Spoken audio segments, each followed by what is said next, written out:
బాగున్నారా? నేను కూడా బాగున్నాను, క్షేమంగా ఉన్నాను, సజీవ లెక్కలో ఉన్నాను. కాబట్టి మీ ముందుకు రావడం జరిగింది. కాబట్టి యేసయ్య నామానికి ఘనత మహిమ చెల్లిస్తున్నాను. ఉదయకాల సమయమందు ఇంకను ప్రభువుకు కృతజ్ఞత తెలుపుని వారు ఇంకా ఉన్నట్లయితే ప్రభువుకు కృతజ్ఞత తెలుపుకోగలరు అని నేను గుర్తు చేస్తున్నాను. ముందుగా అందరికీ షలం, ప్రభు సమాధానము ఈ దినము మనకు దయచేయనుగాక. ఆయన ప్రతి ఒక్క దురాత్మ సమూహాల నుండి ఆయన మనల్ని రక్షించునుగాక. కాపుదల ఆయనది ఉంచునుగాక, ఆయన దూతల కాపుదల ఉంచునుగాక అండి. ప్రభు వాగ్దానం చదువు వినిపిస్తాను. ఆయన నిన్ను ప్రేమించి ఆశీర్వదించి అభివృద్ధి చేసి దీవించును. ఆయన నిన్ను ప్రేమించి ఆశీర్వదించి అభివృద్ధి చేసి దీవించును. ఇది మరి ప్రభు నాకు ఇచ్చిన వాగ్దానము. మరి మీకు అనుగ్రహించే వాగ్దానాన్ని మీరు విశ్వసించగలరు అని కోరుతున్నాను.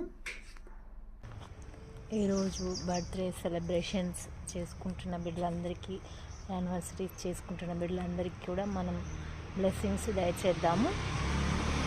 ఓకేనా ఫ్రెండ్స్, ఈరోజు మా వీడియో చూస్తున్న అందరితో ప్రభు మాట్లాడను గాక.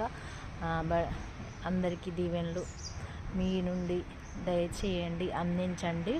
ఈరోజు మరి నూతనంగా జన్మించిన బిడ్డలకు కూడా ఆయుష్ను ఆరోగ్యాన్ని ప్రభు అయిన యేసయ్య దయచేయాలని కోరుతున్నాను. మనమందరము కోరుకుందాము. అందులో మీరు ఉన్నారని నేను భావిస్తున్నాను. ప్రభు చూస్తున్నాడు కదా ఫ్రెండ్స్. మరి అందరికీ మంచి హృదయంతో మీ దీవెనలు దయచేయండి. ఈరోజు జరగబో పనులన్నిటిలో కూడా, మీరు చేయబో ప్రతి పనిలో కూడా యేసయ్య తోడుగా ఉండునుగాక. మనందరికీ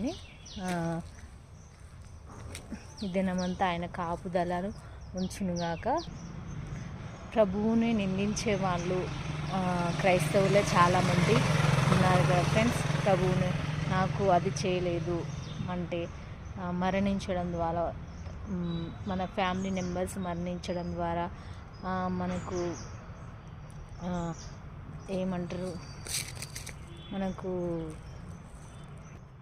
మనకు చెడు జరగడం ద్వారా, మంచి జరగకపోవడం ద్వారా ప్రభువుని నిందించి ప్రభువుని మందిరానికి వెళ్ళే వాళ్ళు ఎంతో విశ్వాసంగా ఉండేవాళ్ళు. మరి విశ్వాసంలో లేకుండా తిరస్కరించడము అట్లాంటి వారు ఎంతోమంది ఉన్నారు. మరి యోబుకు